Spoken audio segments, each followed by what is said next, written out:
Olá e boas-vindas a mais uma imersão detalhada.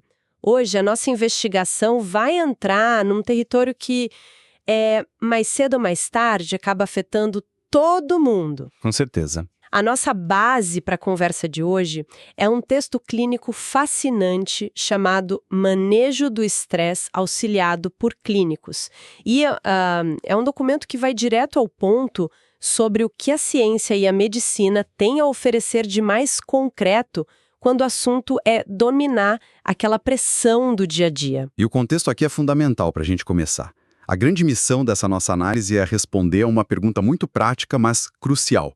O que realmente acontece quando aquelas estratégias caseiras de combate ao estresse falham e precisamos de ajuda profissional? Porque, sejamos honestos, tomar um chá de camomila ou acender um incenso não faz milagre. Não mesmo. Tentar respirar fundo nem sempre resolve o problema quando a sobrecarga é real. E a ideia aqui não é afogar quem nos ouve em jargões médicos complexos, de jeito nenhum, mas sim entender a mecânica por trás das técnicas clínicas. Queremos descobrir o porquê de certas abordagens funcionarem tão bem quando o estresse sai do controle. É aquele famoso momento de chamar os especialistas. E para quem acompanha a gente, o mapa da nossa jornada vai passar por 3 caminhos clínicos absurdamente interessantes. Vamos destrinchar as ferramentas que profissionais de saúde, tipo psicólogos, assistentes sociais e psiquiatras, utilizam lá dentro do consultório. Caminhos bem distintos entre si, vale ressaltar. Exato. Nossa rota inclui a terapia cognitivo-comportamental, o mundo super tecnológico do biofeedback e, por fim, a hipnose, que é cheia de mitos. O mais interessante sobre esses 3 caminhos é que eles abordam o estresse de ângulos completamente diferentes. Não estamos falando de uma solução mágica e única para todos os problemas. É um arsenal de abordagens baseadas em evidências. Cada uma tenta reduzir as consequências negativas que o estresse crônico causa no corpo e na mente por uma via distinta: a cognição, a fisiologia e a atenção. Certo, então vamos desempacotar isso por partes. Começando pela primeira grande base do pensamento clínico mencionada nas nossas fontes, a famosa TCC, ou Terapia Cognitivo-Comportamental. É uma sigla que muita gente já deve ter cruzado pela internet afora, mas o texto base detalha exatamente como ela opera na prática, no calor do momento. A premissa básica da TCC sustenta que as nossas dificuldades psicológicas, e isso inclui a forma como lidamos com o estresse intenso, não surgem do nada.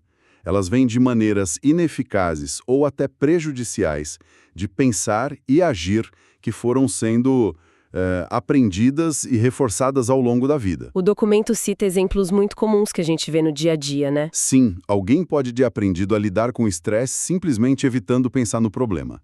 Aquela velha história de varrer a sujeira para debaixo do tapete. Ou até usando álcool para anestesiar aquele desconforto psicológico imediato. E o texto aponta que evitar o problema ou tomar uma bebida pode até trazer um alívio temporário ali, no curtíssimo prazo. O cérebro ganha uma folga de 5 minutos. Mas no longo prazo isso vira uma bola de neve e cria problemas ainda mais sérios. Fica insustentável. A culpa de ter evitado o problema. A dinâmica é bem por aí. E o clínico especializado em TCC não vai sentar na frente do paciente e apenas dar uma ordem do tipo: pare de fugir dos seus problemas. Isso seria inútil. O objetivo da terapia é trabalhar em conjunto para reestruturar toda essa lógica interna que leva ao comportamento de fuga ou ao pânico. O material traz um exemplo cognitivo perfeito que ilustra isso. Acho que qualquer pessoa que já passou por uma escola, universidade, ou até teve que entregar um relatório difícil no trabalho vai se identificar. É o conceito da catastrofização. O clássico efeito dominó mental. Isso.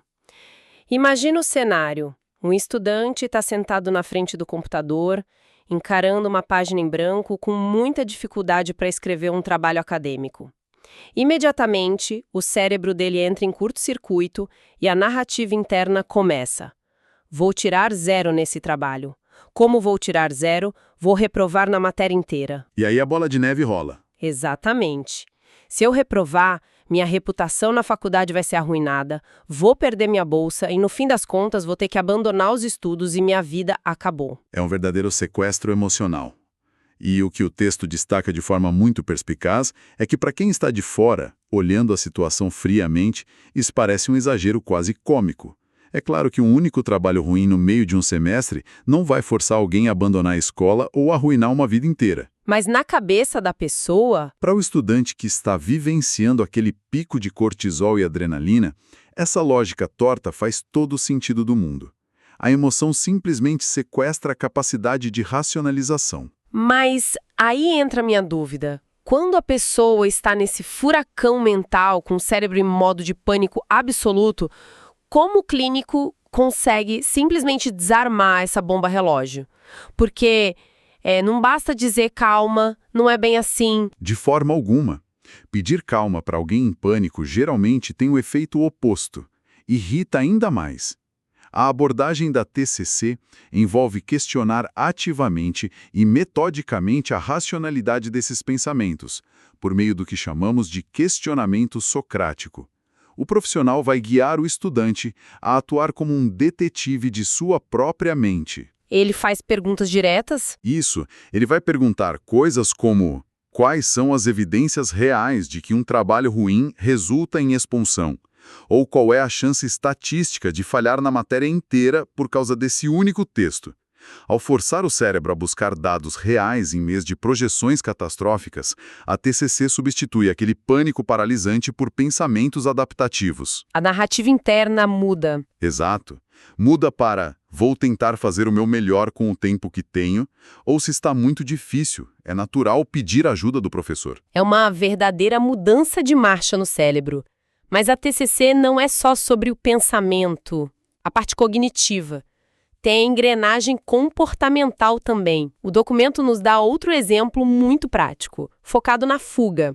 Sabe quando o estresse bate, o relatório está atrasado e a resposta imediata é pegar o controle do videogame ou abrir as redes sociais e rolar a tela por 3 horas seguidas só para não encarar o problema? O clássico comportamento de distração.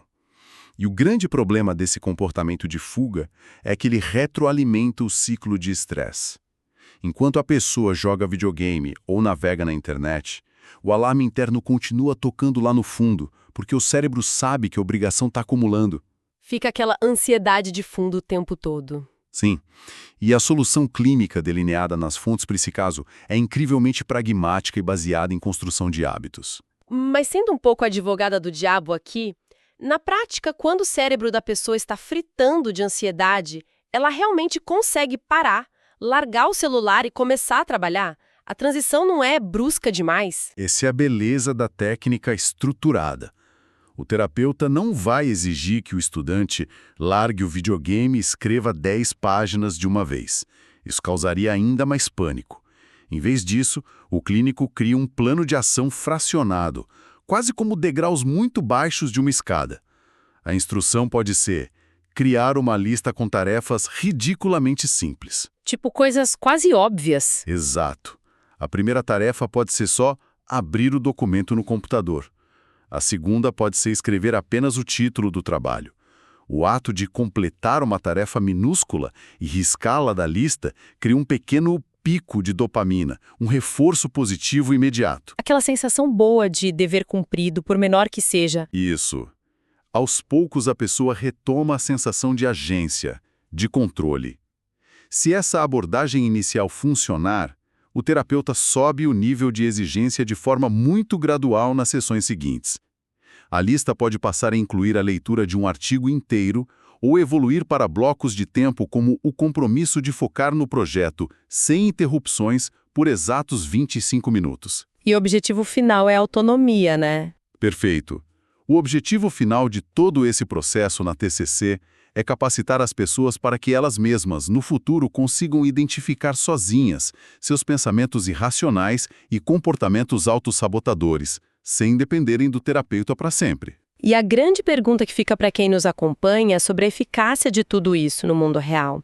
Os dados do texto base são bem contundentes. Há uma menção a uma meta-análise gigantesca e muito robusta focada exatamente nesse público. Os dados confirmam a teoria com folga.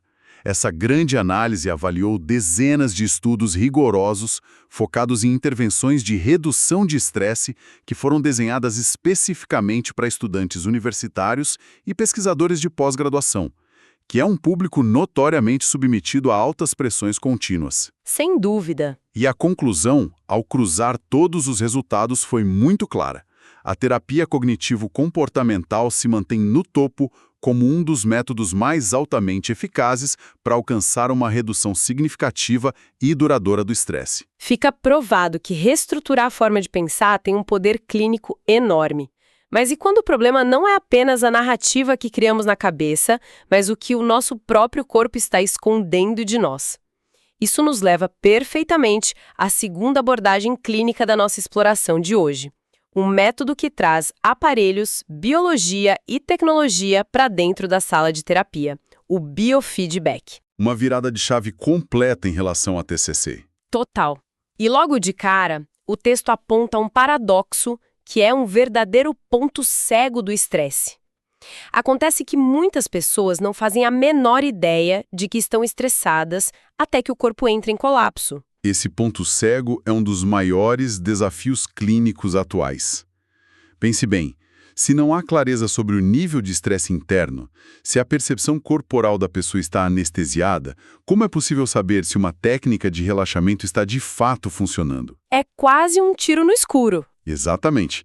Tentar relaxar sem saber o nível de tensão real é como tentar ajustar a temperatura de um forno sem ter um termômetro. A avaliação da melhora se torna quase impossível, baseada apenas em achismos. E é exatamente para iluminar esse ponto cego biológico que o biofeedback foi desenvolvido e integrado aos consultórios. E como isso funciona na prática? O texto descreve o biofeedback como um conjunto de técnicas que fornecem informação imediata sobre os marcadores fisiológicos de quem está sob estresse. Mas lendo assim, parece algo saído de um filme de ficção científica, onde a máquina lê o corpo. Para entender a mecânica por trás da máquina, precisamos olhar para o nosso sistema nervoso simpático. Eu gosto de usar uma analogia simples. O sistema nervoso simpático é como o pedal de aceleração do nosso corpo. É ele que prepara o organismo para a clássica resposta de luta ou fuga. Ele envia sangue para os músculos, dilata pupilas e acelera o coração. E a máquina entra para medir isso. A maioria dos sensores utilizados no biofeedback é desenhada justamente para medir a pressão que o corpo está colocando nesse pedal de aceleração. No ambiente clínico, o paciente é conectado a sensores de alta precisão que capturam dados biológicos em frações de segundo. Mede-se a frequência cardíaca, o ritmo da respiração, a pressão arterial, as variações de temperatura na ponta dos dedos e a condutância da pele.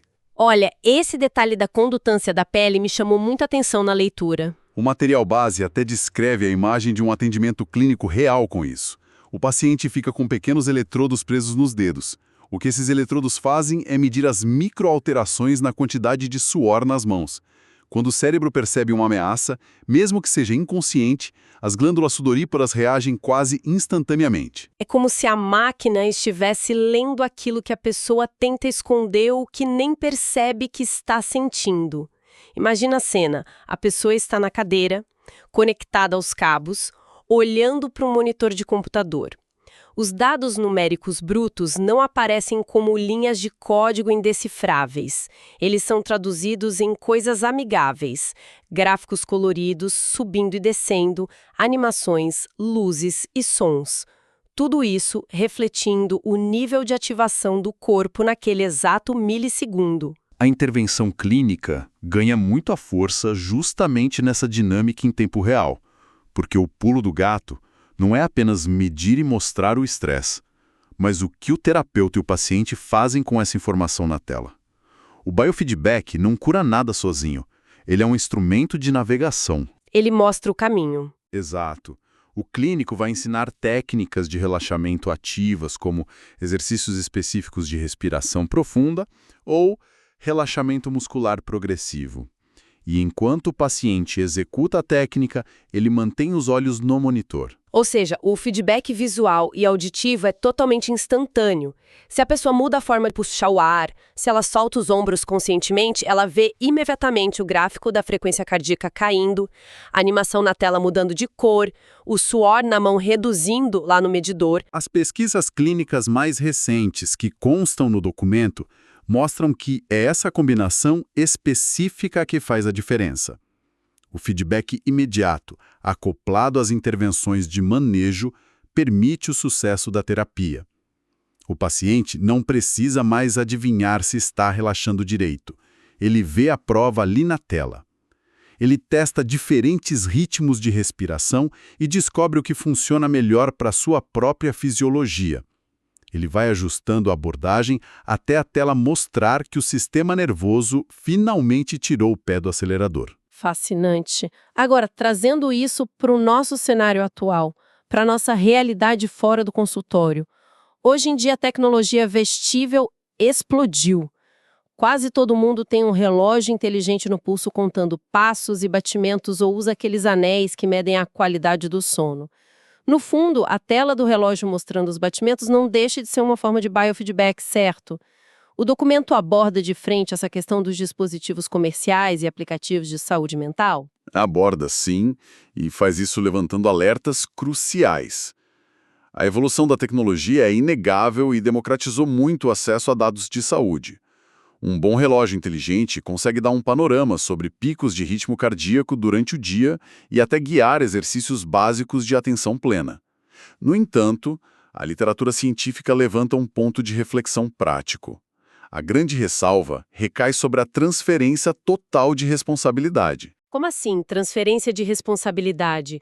O fato de o aplicativo estar na mão do usuário não é visto como uma autonomia? Pode ser autonomia, mas também é um fardo pesado.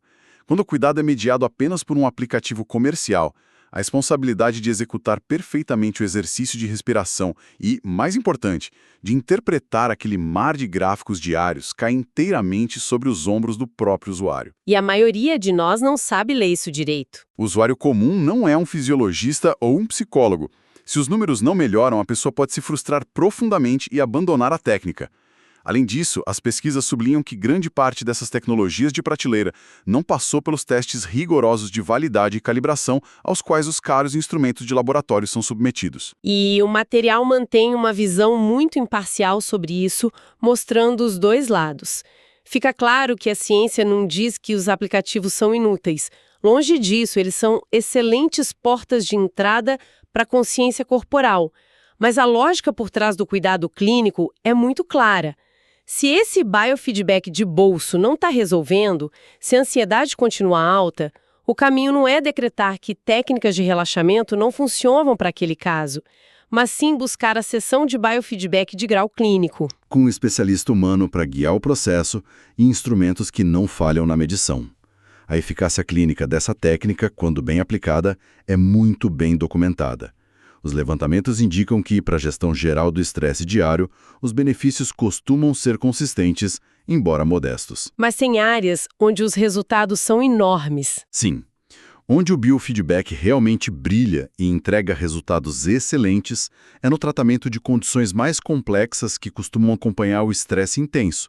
Há fortes comprovações de sucesso no alívio de dores crônicas, na redução drástica da frequência de dores de cabeça tensionais e na diminuição considerável dos quadros de ansiedade. É a comprovação de que ver o próprio corpo reagindo nos dá o poder de recalibrar as engrenagens biológicas. E já que falamos em recalibrar a mente e o corpo, isso nos serve de ponte perfeita para o terceiro e último caminho clínico da nossa investigação de hoje, uma abordagem que é frequentemente incompreendida e alvo de piadas. A hipnose. Entramos num terreno polêmico agora. Totalmente! Confesso que ao ler essa parte das fontes, é quase impossível não rir lembrando daquele estereótipo clássico da cultura pop. Alguém de capa, balançando um relógio de bolso antigo, ou aquelas pessoas que sobem no palco de um teatro e de repente estão imitando uma galinha, parecendo completamente adormecidas. O estereótipo do entretenimento é de longe a maior barreira de entrada para a compreensão clínica dessa ferramenta. O texto base derruba esse mito do controle mental mágico logo nas primeiras linhas.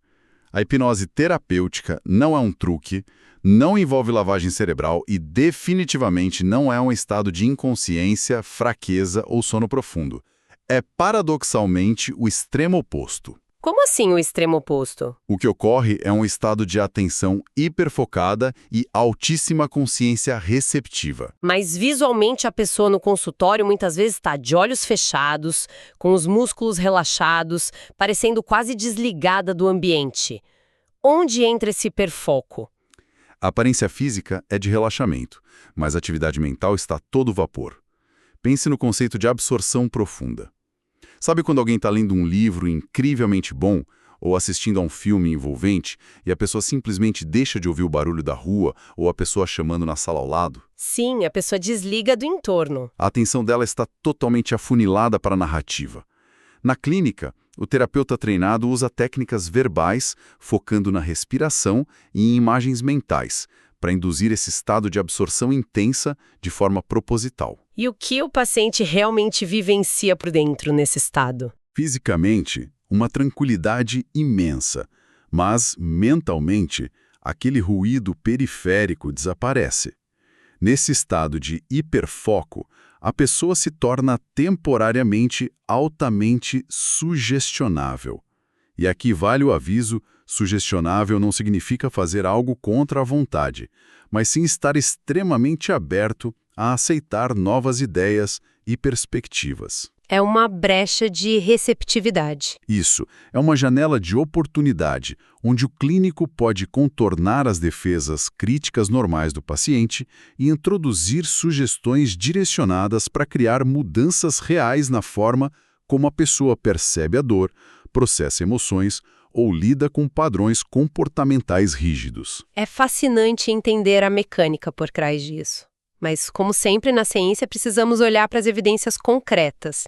E as fontes que estamos analisando trazem um retrato muito equilibrado, onde a hipnose tem sua eficácia cravada cientificamente e onde a comunidade acadêmica ainda coça a cabeça. A literatura científica revela que a hipnose não é uma panaceia que cura tudo, mas possui uma base de eficácia extremamente forte para aplicações clínicas específicas. Por exemplo, há um volume enorme de evidências incontestáveis de que a hipnose é uma intervenção poderosa para o controle da dor aguda e crônica, sendo usada até mesmo como suporte em procedimentos médicos. Além disso, ela apresenta taxas de sucesso notáveis nos tratamentos para a cessação do tabagismo, ajudando muita gente a parar de fumar. Nesses campos, a utilidade da ferramenta é amplamente aceita. No entanto, sendo puramente imparciais com os dados apresentados no texto base, o cenário é mais nebuloso quando o assunto é um manejo isolado do estresse. O documento relata que a comunidade de pesquisadores ainda se encontra bastante dividida sobre isso, mostrando lados opostos. Exato. Há grupos de cientistas que publicam resultados afirmando com convicção que a hipnose é uma via rápida e eficaz para a redução geral do estresse diário. Em contrapartida, outros argumentam que, embora seja uma área promissora, a qualidade metodológica e o volume das pesquisas conduzidas até o momento ainda não são robustos o suficiente para bancar essa afirmação de forma definitiva e irrefutável. E esse embate de ideias é a essência do progresso científico, não é? O debate exige mais dados e mais estudos. Mas o documento aponta para um horizonte muito promissor, destacando os estudos mais recentes que sinalizam uma nova tendência, a pesquisa sobre a hipnose em grupo. E confesso que fiquei curiosa com esse ponto, porque sair do consultório individual e investir na hipnose em grupo é visto como uma grande promessa para o futuro dessa técnica. Porque essa abordagem ataca de frente uma das maiores barreiras do cuidado com a saúde mental no mundo inteiro, que é o custo financeiro e a acessibilidade. Ter um terapeuta altamente especializado, dedicado por 1 hora inteira a um único paciente, é algo que, inevitavelmente, tem um custo elevado e pode ser proibitivo para a grande maioria das pessoas. Nem todo mundo tem condições financeiras para isso. Longe disso. Então, se os ensaios clínicos em andamento conseguirem validar consistentemente que a hipnose aplicada a dezenas de pessoas simultaneamente possui uma eficácia comparável ao tratamento individual para o manejo do estresse, isso causará uma revolução na área. Isso abre as portas para que clínicas comunitárias, hospitais públicos e centros de bem-estar possam oferecer essa ferramenta valiosa em larga escala, de maneira viável e muito mais acessível. Bom, depois de toda essa jornada, chegamos àquele momento de organizar as ideias e amarrar os conceitos para quem nos acompanha. Fazendo uma síntese do que vimos nesta nossa imersão pelas abordagens clínicas, fica muito claro que o estresse crônico não deve ser minimizado apenas como uma fase ruim ou um dia difícil no escritório, que se resolve com um banho quente. É muito mais profundo que isso. É uma engrenagem complexa. Possui raízes cognitivas profundas, como aquelas vozes irracionais de catástrofe que a reestruturação da TCC ajuda a silenciar. É uma condição que gera reações fisiológicas quantificáveis e invisíveis ao olho nu, os disparos do sistema nervoso simpático que os sensores do biofeedback trazem para a luz, nos ensinando a controlar o pedal do corpo, e por fim tem uma relação íntima com a forma como direcionamos nossa atenção e nossa abertura a novas perspectivas, que a hipnose busca acessar por meio do hiperfoco. E o mais importante, ao conectarmos todos esses dados e métodos, é a mensagem final que fica para a nossa audiência. Vivemos em um mundo de sobrecarga absoluta, com notificações constantes e cobranças de todos os lados. Nessas condições, é incrivelmente fácil assumir uma postura passiva e sentir que somos apenas reféns indefesos das nossas próprias reações físicas e emocionais. Fica aquela sensação de estar à deriva. Sim, mas mergulhar nessas fontes nos revela algo altamente empoderador. A psicologia e a medicina desenvolveram estratégias estruturadas e com rigorosa validação científica que provam que o controle mental e corporal é uma habilidade. Não é um traço genético ou uma bênção de nascença com o qual se tem a sorte de contar ou não. É algo que pode ser aprendido. E como qualquer habilidade técnica, com o método correto e a orientação profissional adequada, a resiliência ao estresse pode ser ativamente treinada e fortalecida. Isso, sem dúvida, muda completamente a perspectiva, principalmente para quem vem lutando silenciosamente contra o esgotamento diário. E, para encerrar nossa investigação de hoje, quero deixar um pensamento no ar. Uma reflexão provocativa que surgiu na leitura sobre o biofeedback. Algo para quem nos escuta refletir até o nosso próximo encontro. A tecnologia do biofeedback nos prova, por meio de eletrodos e gráficos irrefutáveis, que o nosso organismo dispara alarmes de estresse fortíssimos, o suor microscópico nas mãos, a mudança no ritmo da respiração, a microtensão nos ombros, tudo isso acontece muitas vezes muito antes da nossa mente racional e consciente sequer registrar que estamos enfrentando uma situação de pressão. Pensando nisso, até que ponto as grandes e importantes decisões que tomamos no nosso dia a dia, desde escolhas de carreira até reações em relacionamentos, estão sendo governadas silenciosamente e de forma invisível pela nossa fisiologia em estado de alerta, e não pela nossa lógica refinada como tanto gostamos de acreditar.